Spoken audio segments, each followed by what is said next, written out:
I know it looks like we have fun on this show, but we spend weeks and sometimes months planning how to do our myths safely. So please, don't try this at home.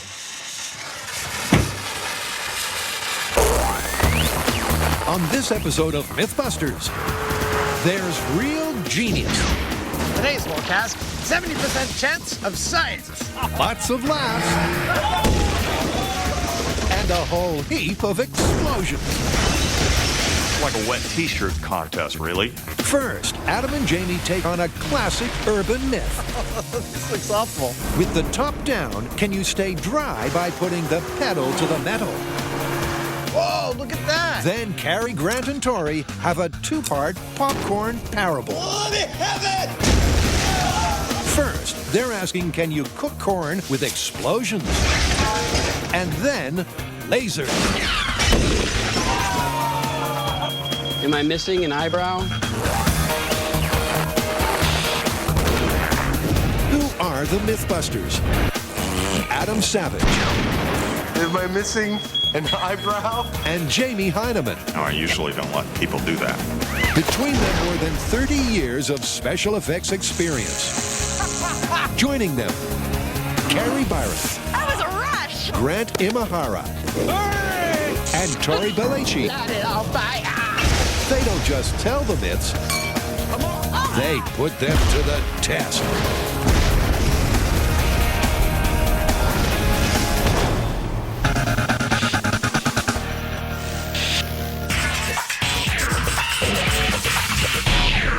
So what's up with the umbrellas?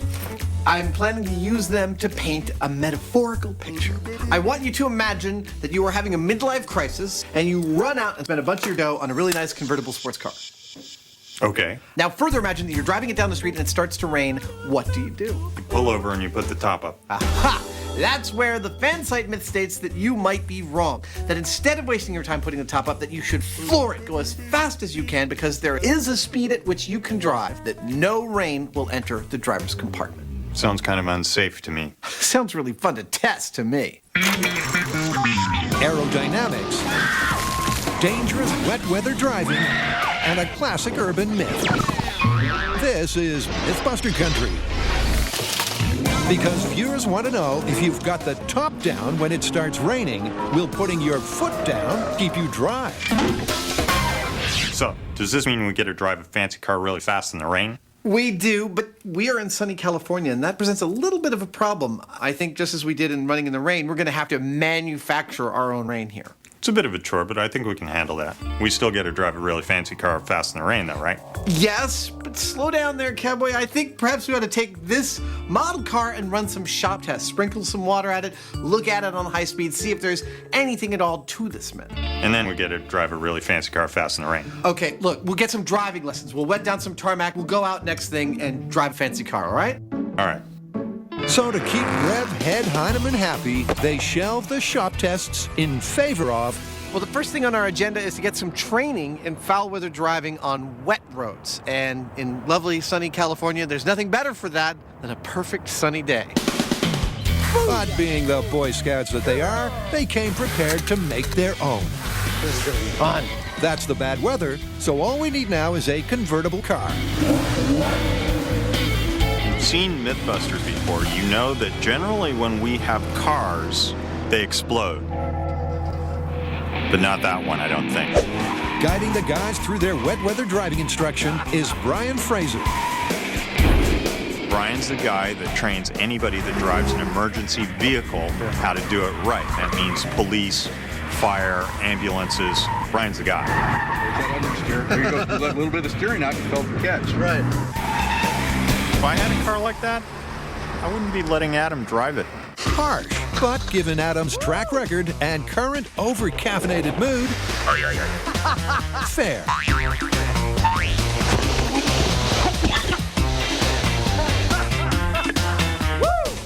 I might have gotten the microphone wet there for a second. Despite Adam's best efforts, the microphone still works, and they get down to business. Well, the surface is now wet. We're going to lose that cohesion between the tires and the concrete surface. We're on a concrete pad out here today. Hydroplaning can also be a factor if we got standing water.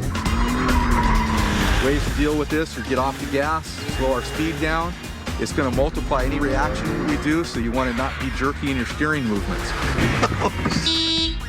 So just smoothing out your steering and backing off speed can keep you in control of the car.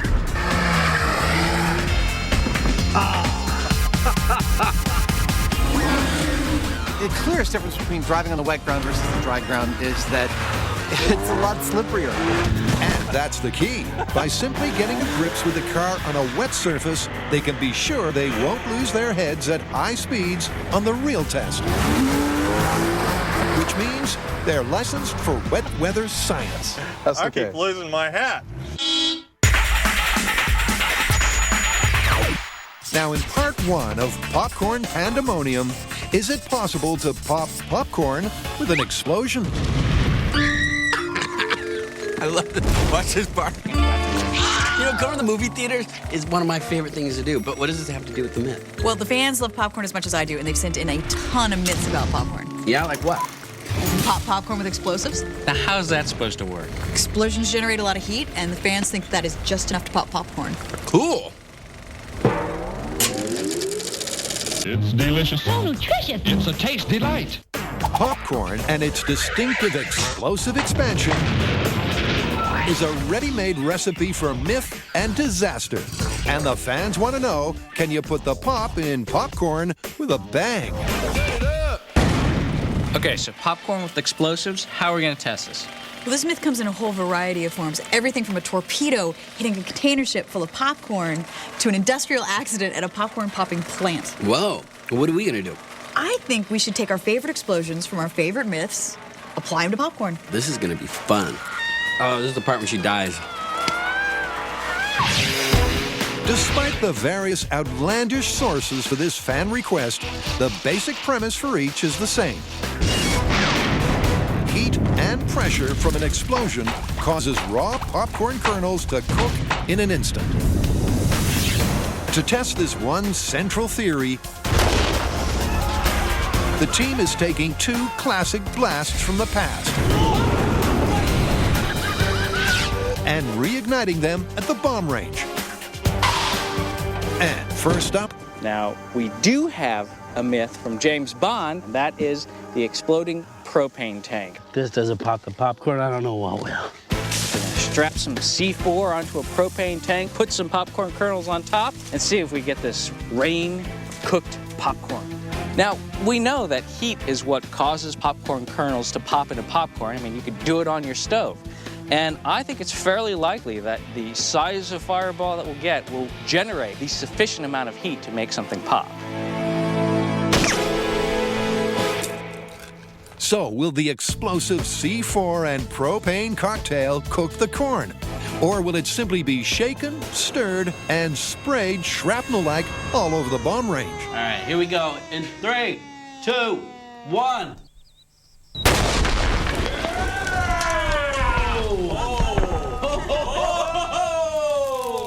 Wow. That was some heat. You think we pop popcorn? I don't know. That's the burning question. But up at the corn carnage epicenter, the signs aren't good. I see a lot of unpopped kernels on the ground. No popcorn. Nothing? Nope.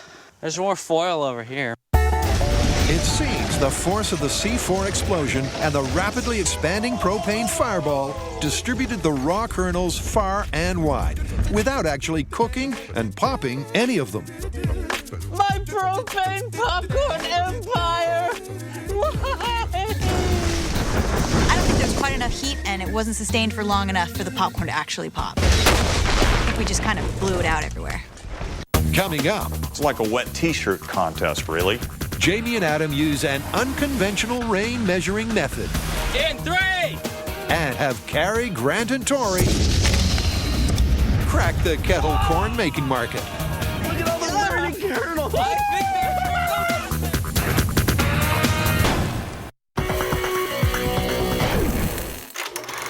It's a popular fan site fable. Can you keep the rain out of your convertible by putting the pedal to the metal? After taking their luxury soft top for a wet weather test spin, Adam and Jamie are back at the Batcave for preliminary shop tests. So this is our scale testing rig for driving in the rain. And since it's about two things, wind and rain, we're creating both of those in a small scale. I've got a leaf blower here creating the wind over the car. I've got Jamie perched up there in the scissor lift. He's going to be the rain. He's got a pressurized bottle of some blue dye so that we can actually see the raindrops. Oh, that's nice. Hopefully, if there's any validity to this myth, that the rain somehow, by the aerodynamics of the car going fast, won't get in the driver's compartment. Are you ready? I'm ready. I would expect to see these blue raindrops coming down and the wind coming over the car, inhibiting them from continuing their journey onto the passengers in the convertible. To simulate driving through the rain, they've got a 50-mile-an-hour wind. All right, go for it. Oh, yeah. Followed by a small-scale hurricane with mini wind speeds of 30 miles an hour. I almost feel like I'm driving it. After which Adam is confident this myth holds water. I'm thinking that our scale tests are actually proving pretty fruitful. There may be something to this. We've run 3 tests, and they're showing me what I would expect to see if this myth were actually true, i.e., we've run it with no wind and some rain, a slow speed wind, 15 miles per hour, and a high speed wind, 30 miles per hour. And I'm seeing what looks like a bubble forming over the driver's compartment with less rain seems to want to get into. Yeah, it does show the rain kind of zipping over the cockpit, but I'm not that sure that the wind and the rain scale that well. We're going to have to do it full size. I knew you were going to go there. But before said dangerous wet weather driving, Adam has a couple of issues. The first problem with this, as I see it, is that this was loaned to us by a friend and a fan of the show. And it's worth over $100,000, and we're Mythbusters. There's an inherent danger factor just in letting us near something of this value. The second problem is that we've got to figure out a way at some fairly extreme speeds to be able to know whether water has gotten into the driver's compartment. We need to have a rain detector for inside the car, but because the amounts that we're dealing with are really quite small, it's not like we can put a funnel and a collector or electronic instrument or something in there. I figured that if we put something that would, by virtue of getting wet, show a dot, that would do the trick. And so I thought of tissue paper, because when it's opaque, you can't really see anything through the other side of it. But when it gets wet, like so, all of a sudden you've got a very clear indication that there's a drop of water that hit. It's like a wet t-shirt contest, really. Shows you what's underneath, don't it?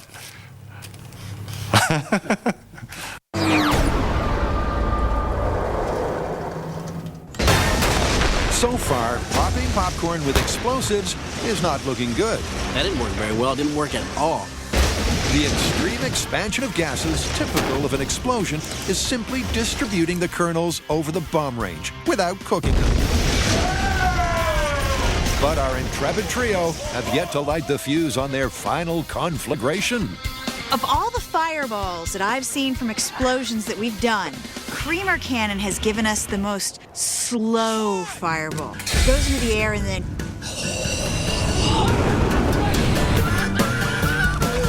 And we're gonna have the popcorn kind of mixed in with the creamer. Yeah, that's a recipe for disaster. Hopefully kettle corn. So maybe the sticky creamer will stick to the popcorn, creating that heat for long enough that we'll get kettle corn. I'm ever the optimist. I think that this actually has a chance of working. All right, you guys want to run? I do. What happens is you launch the cannon, the creamer and the corn goes up in the air, the corn's surrounded by fire. Somehow it's going to make us kettle corn. Ready to go. In 3, 2, 1! Whoa! You know what I saw? A bunch of burning. Something. Look at all the burning kernels. I think there are kernels up there. Let's see if we got some popcorn. The fine-grained creamer once again proves extremely flammable, leading to a satisfying fireball. And there appears to be flaming food falling to the ground. We popped popcorn. It's corn flambe. It's burnt, but look. No, that's just burnt creamer. That's not popcorn? No, I don't No, think but I saw it popping rain kernels. down. Unfortunately, it was just little bits of creamer, but there was such hope there for a minute. I thought we actually did it. My kettle corn empire! I'm wrong again! So with the myth looking pretty much busted, it's back to the shop where Carrie meets a popcorn professor. Now, we've been trying to pop popcorn with explosives, and I'm wondering if we just don't have enough heat generated. Why do you think that it's not working for us? Popcorn pops best at 450 degrees Fahrenheit. When the popcorn is exposed to that heat, the moisture inside the kernels expand and expand like your grandmother's old-fashioned pressure cooker until finally there's enough pressure to break open the kernel, and what you're eating is the starch that has been condensed inside. That's the key. A popcorn kernel is basically a pressure vessel made up of 3 layers. The tough outer shell, the starch-filled middle layer, and the small central germ. Add sustained heat, and the moisture in the center turns to steam. This heat and pressure gelatinizes the starch until finally the shell bursts. As the steam is released, the starch cools into the fluffy white ball we know and love.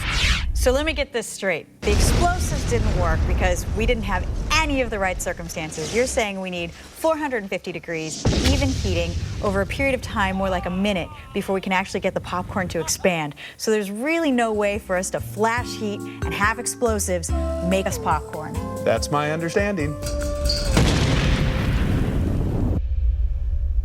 Well, as exciting as that was, we didn't really pop any popcorn with explosives. Well, there's one more myth I really want to test that the fans sent in, and that's why I brought you here to the movie theater. Which one's that? Well, do you remember a little movie called Real Genius? Yeah, patterned my life off of it. Do you remember the last scene in the movie? A laser pops an enormous amount of popcorn in the house, blows out all the windows and the doors just from the power of popcorn. And that's what we're gonna test? Yep, that's what we're gonna test. Check it out. A template for Grant's life, a monument to geekhood, and a source for this myth. Can a 5-megawatt laser really cook a gigantic ball of popcorn? And can the expansive power unleashed really bring down the house? All right, well, first we need to see if you can even pop popcorn with the laser. And we need to characterize the force of popping popcorn. Okay, well, let's start out with some due diligence. Before we unleash the power of popcorn on an actual house, how about you and I go check out a military spec laser, see if it pops popcorn, while you run some tests on force and expansion. All right, let's go. We can't leave yet. The credits are rolling. People work hard on this. We didn't work on this, did we? Next, It's a little Iwo Jima moment here. yeah, Jamie and Adam raise the rain and the stakes. Then, popcorn pandemonium We're popping popcorn with lasers. reaches whole new hot heights.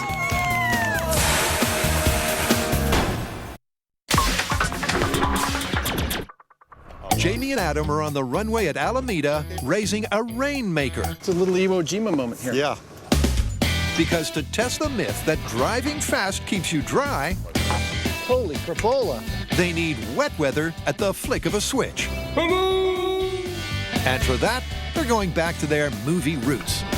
Hollywood, like Mythbusters, doesn't wait for ideal weather conditions. They make their own weather, and this device is one of the ways they do it. This is a rain bar.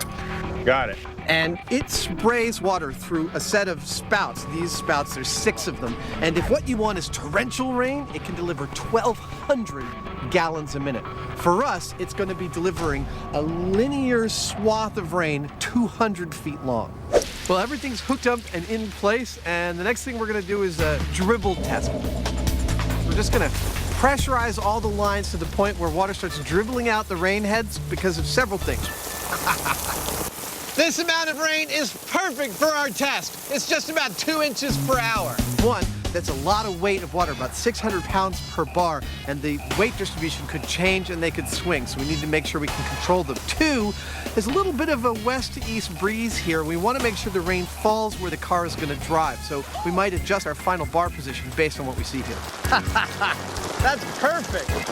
With the rain ready to fall and the cameras ready to roll, it's time to bring in the star, the car.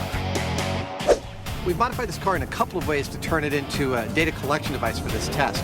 First, because it's a fancy car, we've protected the whole interior with absorbent fabric so that no water can damage the car.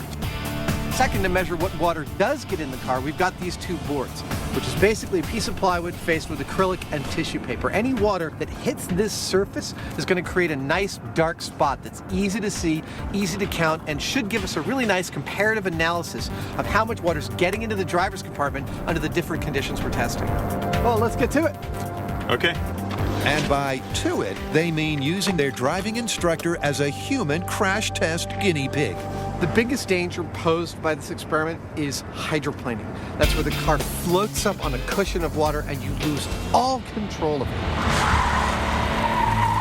Okay, go, Rain and Brian. Brian, our safety trainer and driver, is actually going to take this run at 120 miles an hour across the rainy tarmac to make sure that it's safe for Jamie and I to do. Brian's about to hit what's essentially a sluice-down skid pad at 120 miles per hour. This could be interesting.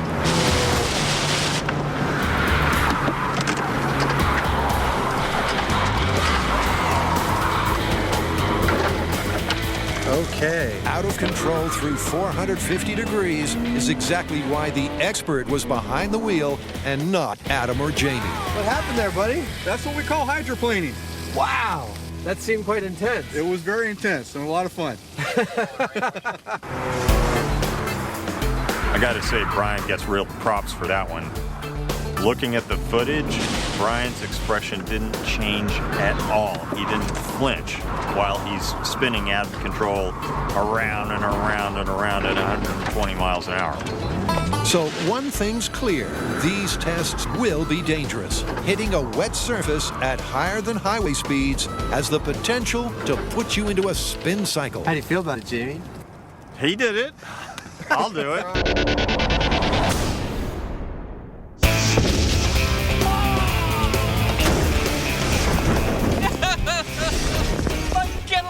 Empire! Why? Our intrepid trio are looking into unconventional ways to pop popcorn. And to test this popcorn-themed scene from the silver screen, Carrie and Tori go back to school.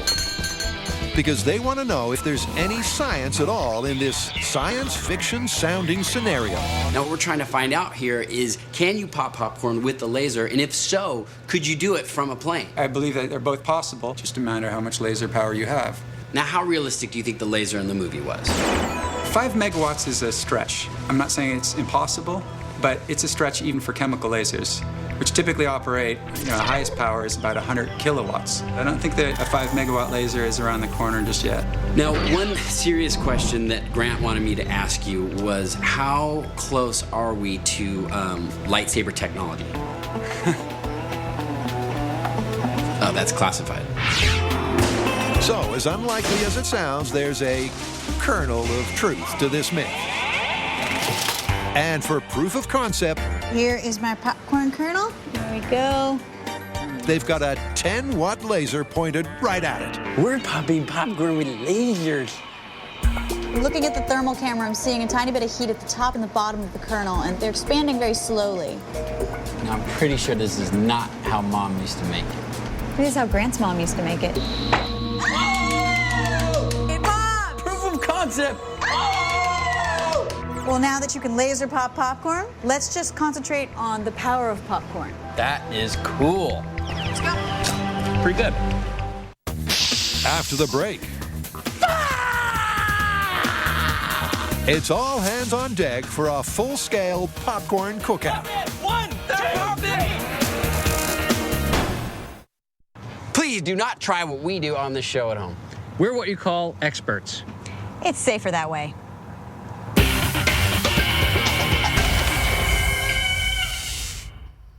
In part 2 of Popcorn Pandemonium, We're popping popcorn with lasers. Carrie, Grant, and Tori have discovered that, just like the myth, you can actually cook popcorn with a laser. Proof of concept. So now all we need is a 5 megawatt laser, and then we can finally find out if popcorn can break down doors and windows. No. In fact, 100 kilowatt is the most powerful you're going to find, and that's even in military applications. Yeah, so basically, we're never going to find a laser big enough to pop a house full of popcorn. If we can't get a laser, we can substitute another heat source. Already on it, induction heating. We just have to switch out the tinfoil for some sort of steel container. Sounds reasonable to me. So did you ask him about that thing we were talking about, the laser sword? Actually, I did. And guess what? I got a prototype right here. There you go, buddy. Don't turn it on inside. I said don't turn it on inside. You gotta cut somebody's head off. So out goes the science fiction-sized 5 megawatt laser. And in comes a giant steel frying pan heated by electromagnetism. So we're trying to find out, does popcorn have the expansive power to blow open doors and windows of a house? Now, we know in theory that a laser can pop popcorn, but there's no way we're gonna be able to get a laser powerful enough to pop a whole house full of popcorn. So I'm gonna make a frying pan. And not just any normal frying pan, but a giant steel electromagnetically heated frying pan. This is gonna be crazy. It's a big pan, but it's not house-sized. And that's because the second change to the movie scenario is one of scale. The team are starting small, with just one window. Now in the movie, the weak point was the windows. So I'm constructing a window, putting it in a wall, making that the lid for a pan. Now if this myth is true, popcorn should pop like crazy, pop with mythical power, bust through the windows and spill out everywhere. That's the setup. And inside, Grant is using his... Apply the Jedi Mind Force. Mind... to crunch the crucial numbers for the expansion potential of popcorn. So, the popped kernel has an increase in volume of approximately 30 times, which is pretty good. Next, he uses the force gauge to measure the pressure of that expansion. Rise, popcorn, rise. Push on the plate and give us force. Which turns out to be 0.22 psi. So we're about to heat up the pan to cook the popcorn. Now, the way we're gonna do that is we're using an induction heating system. And how that works is there are copper coils underneath the steel plate, and they send out a high frequency AC current. Now that current creates a magnetic field which will move the molecules around in the steel. As those molecules are moving, it creates friction, which creates heat. And that's how we're gonna cook our popcorn. In essence, we're making a giant skillet.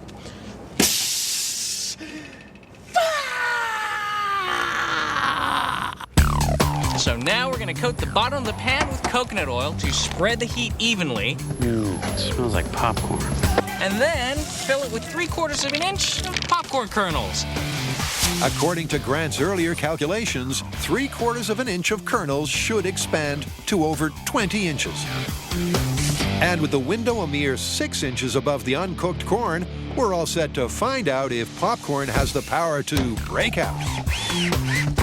So what we're looking for in this experiment is whether the force of the popping popcorn will actually break the window. Okay, it's on. Now, in my earlier experiment, I found that the popcorn generated 0.22 psi. 11, 1, 2, 3. Which doesn't sound like a whole lot, but consider this is a relatively large surface area. And the window's over 1,000 square inches, which means potentially 220 pounds of force. But despite a sterling, stirring effort, Rake it, Grant. Now's your chance. Show us what you got, boy. the popcorn fails to make an impression on the window. And it never will, because confining the popcorn while it's cooking prevents it from popping. So it looks like most of our kernels popped, and you might be thinking, well, if they didn't bust through the window, why don't they just add more popcorn? But there's actually a maximum amount of kernels you can use before not only does the compression start making them pop smaller, but everything just burns. This is the most popcorn that's going to pop in these circumstances. So it's a catch-22. Putting pressure on the popcorn means it doesn't pop and can't exert that expansive pressure. But the guys aren't giving up yet. We do know from your experiment the pressures that the popcorn should exert. So what if we took the cooking out of the equation, used pre-popped popcorn, and applied our own force? Yeah, then we can see if the popcorn is strong enough to break out of a house. Or whether the kernels would simply crush under those conditions. So back to the drawing board? Yeah. Next on Mythbusters. Today's forecast. 70% chance of science. And 100% chance of rain. Then Carrie, Grant, and Tori pop the top off with popcorn.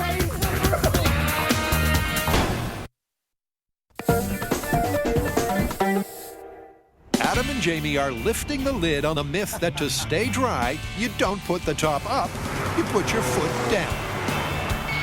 First up is the control. See, the myth states that if it starts to rain, you're driving your convertible with the top down, you shouldn't waste your time putting it up. You should gun it, floor it, go as fast as you can. So of course we're gonna gun it, floor it, and go as fast as we can. But what do we compare that to? We compare it to the control, which is driving into a rainstorm, stopping, putting the top up, and seeing how much rain you gather that way. With a direct line to the weather gods. All right, stand by for pressure. Or at least John, the rain bar operator. Adam commences the rain. Today's forecast, 70% chance of science. Go ahead and pressure it up. Jamie, come on in. Remember, this is a control for comparative purposes. All right, now stop and put the top up. This looks awful. If you're foolish enough to be driving with the roof down while there's a rainstorm approaching, we want to know how wet you'll get in the time it takes to pop the top back on. Now go ahead and drive off. And it's pretty clear because that's one wet Heineman. How was that? Looks like you got soaked. I think so. Oh, look at our test boards. There's no drops to count. They're just 100% soaked. I don't know whether there's going to turn out to be something to driving really fast to keep the rain out of your convertible, but it's pretty clear that stopping at all, even to put the top up, is going to get you saturated with rain pretty quickly. All right, now stop and put the top up. Now that we've got a good control, it's time for some real testing. If there's any merit to this myth, we should see a lot less rain on our rain collection panels than last time. But the weather gods, the real ones, otherwise known as the physical forces of meteorology, decide to rain on Adam and Jamie's scientific parade. The tissue paper rig is not going to work in these conditions. Well, why don't we do some runs anyway and shoot it on high speed, look at it closely and see if we can detect any kind of pattern from it. Okay, that sounds good. First up, let's do 25 miles an hour. Okay. For this stately 25-mile-an-hour test, out go the rain detection boards, and in comes the high-speed camera. Then, after a quick reset, Jamie ups the speed to a healthy 55 miles an hour before heading back to compare the two runs. At 25 miles an hour, I don't see any plume coming off the windshield at all. You will. It's coming up in just a minute. There, see? Yeah, it's pretty small. But still, you can see the effect. Okay. Then, looks like a lot of it's going into the cockpit, though. Yes. Here's 55, though. The difference is actually pretty marked. So no plume. Look at how the plume appeared. Oh, yeah. Isn't that nifty? Yeah. This is totally clear. Totally clear? Well, there seems to be more of a plume at the faster speed, but is the cockpit actually staying drier? There's no way of knowing for sure until the real rain lets up. I'm not going to say this too loud, but it looks like it might actually be clearing up. We might get a window for testing soon. Carrie, Grant, and Tori are asking, can popping popcorn blow out your house? It's kind of tinkling against the window. I thought they'd be more aggressive. Yeah. Large-scale cooking didn't work, so they're taking heat out of the equation to focus on the expansion potential. Now, what we do know is that if you can pop popcorn, it does exert a certain amount of force. It gives us a PSI 0.22. So we're going to try this experiment again, but in a different way. We're gonna take a bunch of pre-popped popcorn, fill a house that we build, add our own pressure, and see if the popcorn is enough to destroy the house. Ah, that kettle's hot. Am I missing an eyebrow? We've done the calculations. To fill a house that is 6 by 6 by 6 feet, we're going to need 30 55-gallon garbage bags full. So we've got 6 popcorn poppers all popping at the same time, and we're working around the clock so we can fill the house. After the Corn Mountain peaks, Carrie's 4-legged vacuum cleaners move in, and the team can move on. And with a house built to code in fast forward, Grant steps up with a larger-than-necessary piston to apply the popcorn power. Ta-da! I'm not compensating for anything. So I'm standing underneath what would be the floor of our house. We're gonna fill up the entire house with popcorn, and then this cylinder is going to push up. Oh, yeah. It fits. Now, initially, it's going to be just the popcorn force, just to see if under ideal conditions, if we popped every kernel, what would happen to the house? Would it push up and blow out the windows, or would it do nothing? Here we go. Pumps on. All right, you guys ready? Yep. Okay, so this is regular popcorn popping force. 3, 2, 1. It's moving. Yeah, slowly moving. Hear the creaking? Yeah. Something's gonna give. Is it the popcorn? Is it the house? As it turns out, neither. Popcorn power, which according to Grant's calculations is 0.22 psi, and exactly the pressure exerted by the piston, just isn't enough to do any damage at all. So basically, the expansive pressure popcorn exerts doesn't come close to denting the door or windows. And that means... I gotta say, this part of the myth is looking busted. Yep, busted. Yep, busted. But you know what? We still have a house full of popcorn. I say we max it out, see what happens. I want to see what's gonna go first, the house or the popcorn? Do it! All right, let's wreck this house. With Grant's piston cranked to the max, 3, 2, 1. this test is a transparent excuse to destroy stuff. The only question is, will the popcorn crush into dust, or will the house come tumbling down? And as it turns out, the popcorn wins out. Or at least Grant's giant piston did. Well, it wasn't really popcorn power. That was how many tons of force? 15. So it was really just popcorn as a spacer. Yeah. So popcorn power didn't really destroy the house. No. But that was cool! Next, 90 miles an hour? 90 miles an hour. 90 miles an hour. Let's do it. Let it rip. Adam and Jamie ramp it up in the rain, 3. and popcorn pandemonium ends with a bang.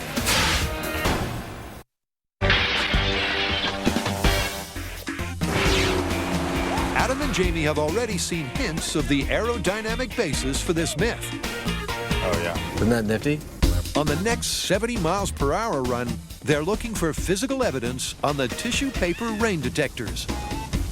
Jamie, you may start your run now. This is 70 miles per hour, gunning it. Gun it, Jamie does. Hitting his mark and holding steady at the target speed for the length of the course. And cut the rain.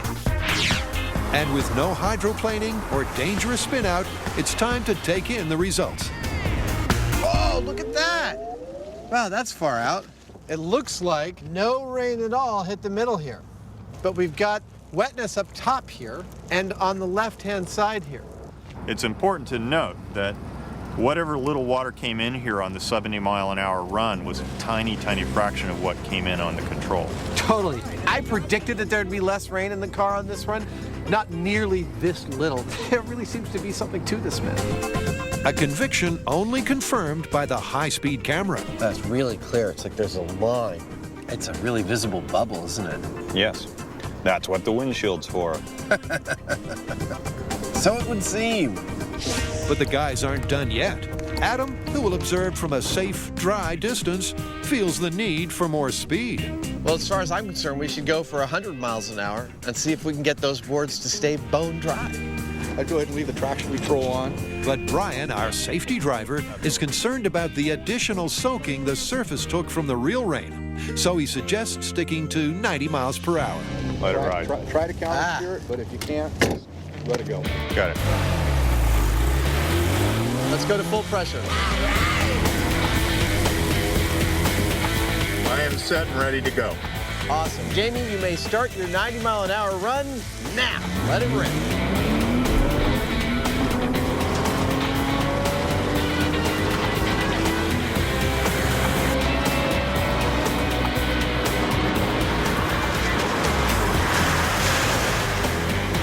And cut the rain. Nice work, Jamie. Get the hydroplane. Awesome. Let's open this top and see how we did. Whoa! Dude! Look at that!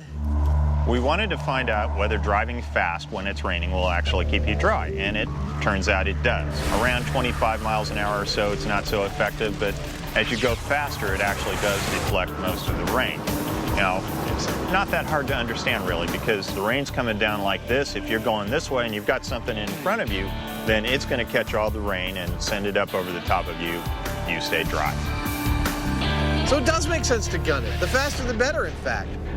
Yeah, you might die in the process, but You'll be dry. You'll be dry. Your Honor, ladies and gentlemen of the jury, for my closing argument, I'd like to call your attention to Exhibit 24, which is footage from the tailgate up or down fuel efficiency myth that Mythbusters filmed. If you'll notice here in the water oatmeal test, there's a bubble formed in the back of the pickup truck that allows air to flow over the back of the pickup truck. The self-same aerodynamics that the engineers put into this sports car that allow it to be aerodynamic, even with the top down, create the same kind of bubble over the passenger compartment, and I contend that that's what keeps the passenger dry at high speed. This is a conundrum, because I don't feel like it's right to call this one confirmed. Yeah, driving really fast in the rain can be very dangerous. How about plausible, but not recommended? I'll buy that.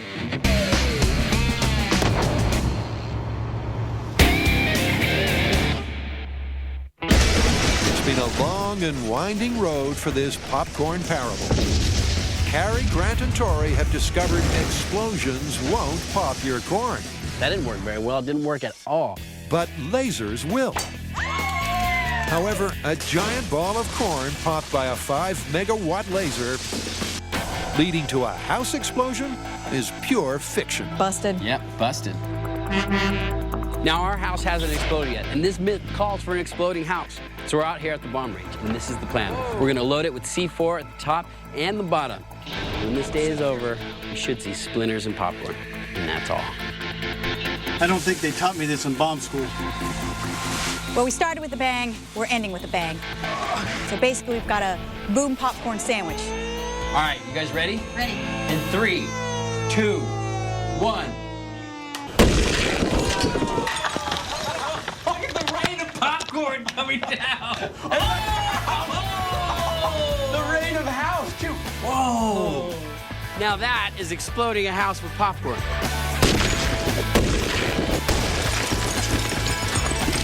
Well, not really popcorn, with C4 surrounded by popcorn. You know, to get this result, we had to go very far away from popcorn power. It didn't really push up on the house, didn't blow the windows open, didn't really do a whole lot. Popcorn power turned out to be science fiction. This explosion, real genius.